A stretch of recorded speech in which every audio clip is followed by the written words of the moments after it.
पूर्वी उत्तर प्रदेश की राजनीति पर पूरे देश की निगाहें हैं। कारण है कि एक छोर पर प्रधानमंत्री नरेंद्र मोदी की लोकसभा सीट वाराणसी है, तो दूसरे छोर पर उत्तर प्रदेश के मुख्यमंत्री योगी आदित्यनाथ का गृह जिला गोरखपुर है।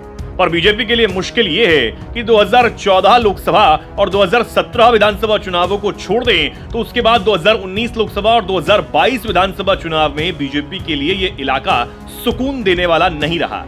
2019 लोकसभा चुनाव में यहां बीजेपी ने अपनी 5 लोकसभा सीटें गंवा दी थी, तो 2022 विधानसभा चुनाव में कई जिलों में पार्टी का सूपड़ा ही साफ हो गया।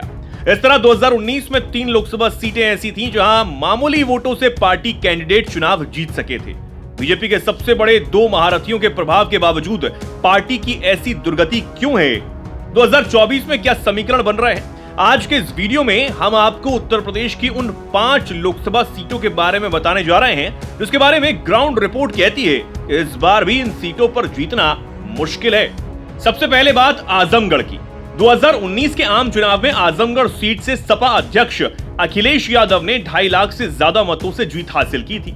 यादव और मुस्लिम बहुल इस संसदीय सीट पर MY फॉर्मूला काम करता रहा है। हालांकि अखिलेश के रिजाइन करने के बाद हुए उपचुनाव में अखिलेश यादव के भाई धर्मेंद्र यादव को यहां से करारी शिकस्त मिली और बीजेपी के प्रत्याशी भोजपुरी एक्टर और सिंगर दिनेश लाल यादव उर्फ निरहुआ को जीत हासिल हुई, पर जीत का अंतर काफी कम हुआ। 2024 में समीकरण समाजवादी पार्टी के पक्ष में है, क्योंकि उपचुनाव में बीजेपी के जीत का कारण बने बीएसपी कैंडिडेट गुड्डू जमाली अब समाजवादी पार्टी के साथ है। बीएसपी इस बार कई प्रत्याशी बदलने के चलते पहले जितना प्रभाव नहीं है। दूसरी सीट घोसी लोकसभा सीट। पिछले चुनाव में घोसी सीट पर बहुजन समाज पार्टी के अतुल राय ने चुनाव जीता था। अतुल राय को 1,22,568 वोटों के अंतर से जीत हासिल हुई थी, पर इस बार सपा और बसपा दोनों ने मजबूत उम्मीदवार यहां उतारे हैं। सपा से राजीव राय तो बसपा से बालकृष्ण चौहान उम्मीदवार हैं। बालकृष्ण यहां से एक बार सांसद रह चुके हैं। एनडीए ने यहां से सुभाषपा के अनिल राजभर को उम्मीदवार बनाया है। अनिल सुभाषपा अध्यक्ष ओम प्रकाश राजभर के बेटे हैं। बीजेपी ने घोसी के दारा सिंह चौहान को बीजेपी में शामिल किया था कि चौहान वोटों का फायदा हो सकेगा, पर बीएसपी उम्मीदवार के ही नोनिया जाति से होने के चलते यह फायदा अब एनडीए उम्मीदवार को नहीं मिलेगा।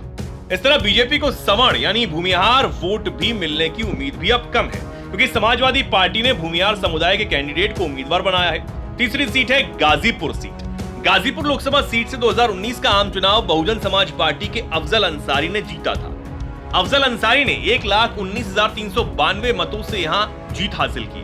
गाजीपुर लोकसभा सीट से बीजेपी के मनोज सिन्हा 3 बार सांसद रह चुके हैं। इस बार मनोज के ही खास पारसनाथ राय को बीजेपी से टिकट मिला है।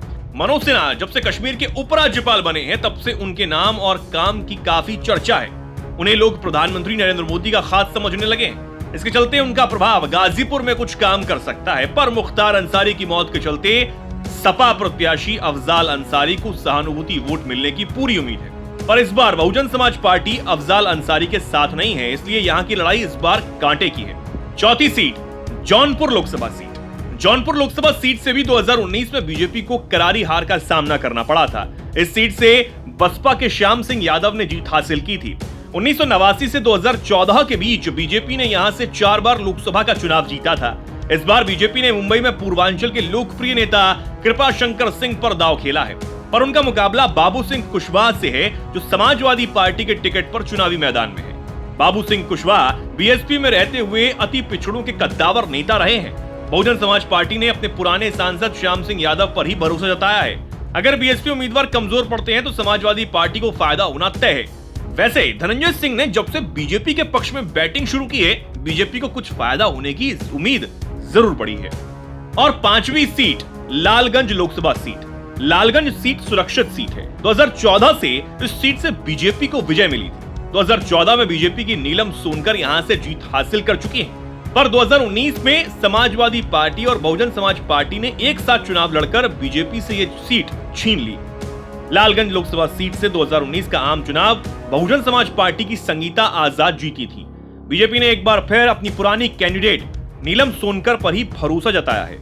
बीएसपी ने यहां से डॉक्टर इंदु चौधरी को मैदान में उतारा है। समाजवादी पार्टी ने पुराने समाजवादी दरोगा सरोज पर भरोसा जताया है।